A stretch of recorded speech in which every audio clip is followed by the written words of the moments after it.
What is happening, everybody? Hope you guys are feeling fired up for this one. I'm really deep in on Dungeon Quest Reborn. Sorry, I was lagging. So today I'm gonna be talking about. Wait, I gotta turn down my mic a little bit. Today I'm gonna be talking about, the damage in general. How I got to my damage. People were asking how I got to my damage. There's no real deep secret on everything, but there's a few items that you can wear that make you better and stuff. I'm also going to talk about my cosmetics. People were asking me how I became One Punch Man, so to speak. It's definitely one of these ones, which is called Punch, for example, as you can see here. You can get those by going into the shop and then going to crates. And with 10k, as you can see here, you can buy legendary cases. And I'm going to buy one right now and see what we're going to get. But, okay, so we got Fusion Mist. Don't even know what that's going to be. But, yeah, that's basically how you get yourself the cosmetics. Obviously, they do not change your damage in the game. But yeah. So, we have actually something that we can put on that says Fusion Mist. That's actually pretty interesting. I didn't even see that. Let's see. So, let's unequip. Does it... It feels like it's a bit buggy as well. Like, it doesn't... Anyways. Okay, so, let's talk about it. First of all, damage.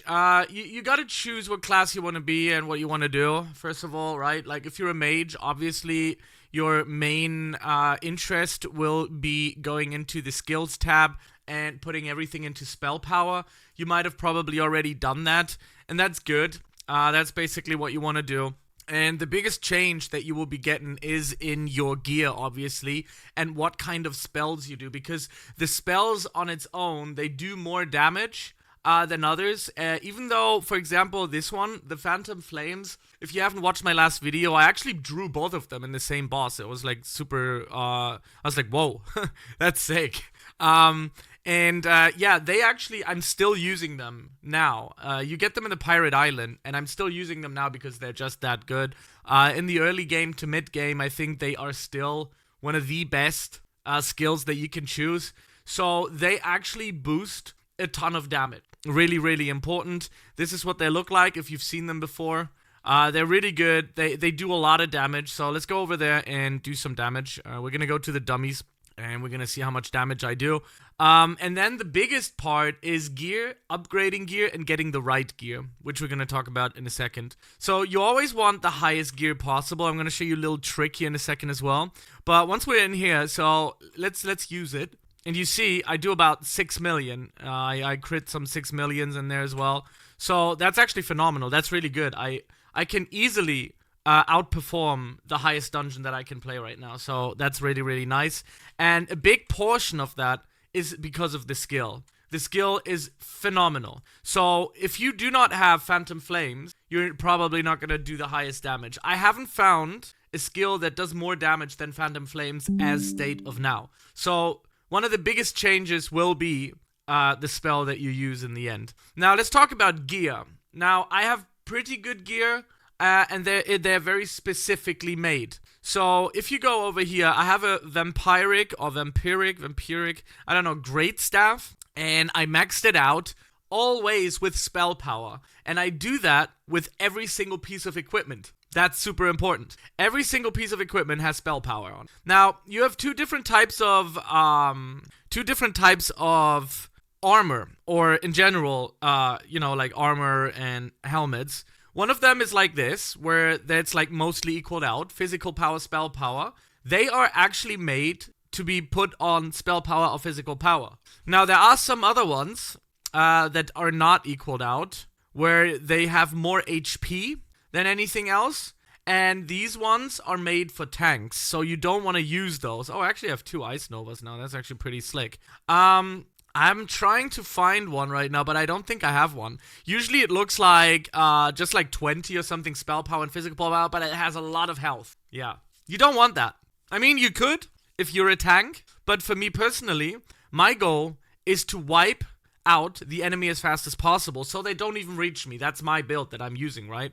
And you want to always go for highest damage possible. Do not skill anything into stamina or anything else. If you play, I mean, even if you do group play, you should always put everything into damage, unless you really want to be a tank. Now, the thing is, some people do hybrid builds, and that could benefit you, especially in playing solo, if you keep getting killed.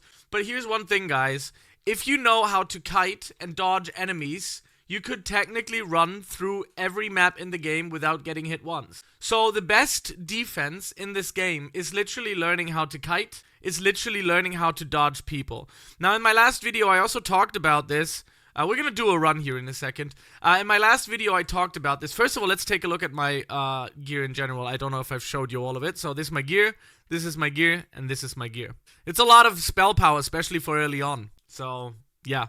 Okay, so the next thing is the daily reward system is quite important as well. Try to always use the daily reward system when you have the highest dungeon available. So for example, if you're in Winter Outpost, play until you have Nightmare Mode unlocked at 55, and then use the daily, the daily reward system. Let's see if I can actually use it. Okay, I got another 2 hours. That's fine. Okay, so let's go and do something here. We're gonna go create a dungeon. Like I said, the game does punish you for not having enough damage. That's like the #1 thing that the game has to offer. It punishes you for not having enough damage in the game, and yeah, you notice it very early on.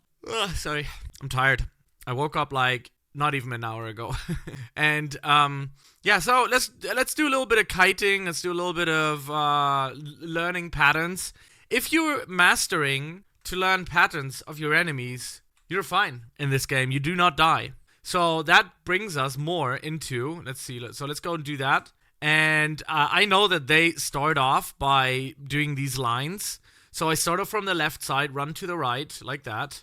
And then let them run towards me and just let them, like, basically die within my phantom flames. And I just move on. Now, on bigger areas like this over here, you can technically let them all follow you.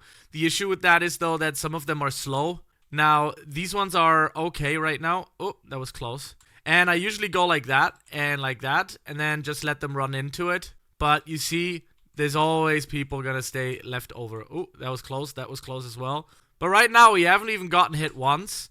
Now, of course, it is forgiving if you have more HP, because you can get hit once without dying, and that's why I slotted HP healing in my second slot. Yes, that is a point. It's a valid point, very valid point. But as you can see, if you know the patterns, man, like, you're gonna be fine.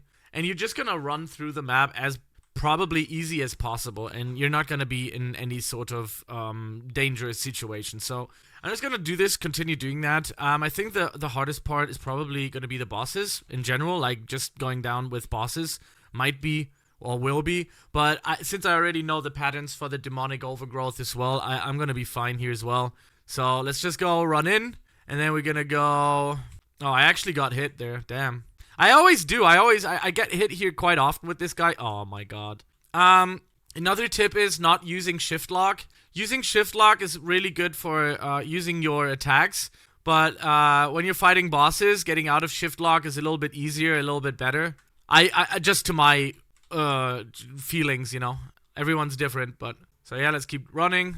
Knowing all of the patterns. By the way, I made a video on bosses in this game. So if you want to take a look at that, on how to beat them, you should. So at this stage right now, I might actually heal a little bit. Because we're trying not to be taken out here. So, oop, there we go. No, I missed this guy. He's probably gonna survive. Okay, that's fine. He can just follow us. We're just gonna go and grab these guys here. Sometimes they're just weirdly spread out, so you have to, like, make sure that you hit them, but... Okay, so we got that, and we're gonna go and grab that. Oh, no. Okay, I actually risked that hit over there, just so... I actually risked that hit. But that's fine. That's fine. We're doing okay. I mean, this is the hardest stage right now that I can be in. Oh, man. Yeah, that wasn't good. That wasn't good. My kiting, man, in the morning is terrible. Okay, so we're good now. He's gonna be taken out. Let's keep on moving. Oh, my placements. But I think we might be okay. Nah, well, close. Close. I can't believe it. Alright, Cole Vumar, easy peasy lemon squeezy. He's really one of the easier bosses, gotta be honest, so... Let's go and let him run into that, and then we're gonna give him the full dose of my power. More power. Okay. Simple. Let him run through that. Boop. And let him run through that. He should be done for now. There we go. And we're almost at the boss. And that is a pretty good strat. I mean, the more you play these dungeons, the more you'll see what's going on, really. I think the best defense in this game, honestly, is knowing patterns and knowing how to kite. Literally.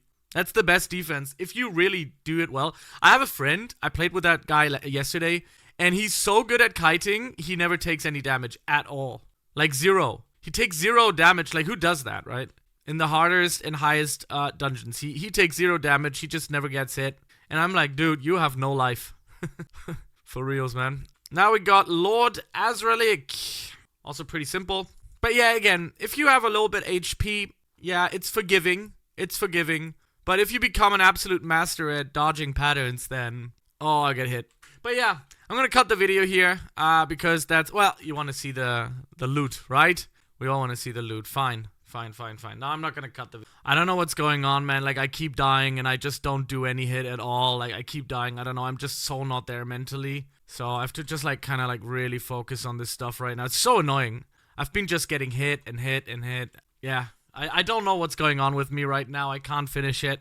It's wild. And the more you die, the more angry you get inside. And I usually ace this guy. I aced this guy without any hits, but right now I'm getting hit every single time. I can't believe it. So let's focus. I haven't even damaged him. Alright, that's good. That's better. Gotta calm down here a little bit. Look at how many minutes I've been wasting on this run. Just because I was not able to. There we go. That's much better. Now he's gonna spawn that stupid orb. Damn, my time. So bad. Literally, absolutely bad. Oh, it says hard. I didn't even know. Yeah, that's looking good. He should be down now.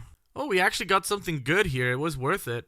Very nice. Oh, that's a physical skill. What the helly, bro? Anyways, this is my guide on how you become stronger. This is my guide on how you potentially dodge better, which I didn't in the end, but I'm very tired. And my head is full of other things because I'm about to have an hour drive. So yeah, thank you very much for watching. Hope you enjoyed. If it helped you just a tiny bit, make sure to subscribe to the channel, and I'll see you on the next one. Bye.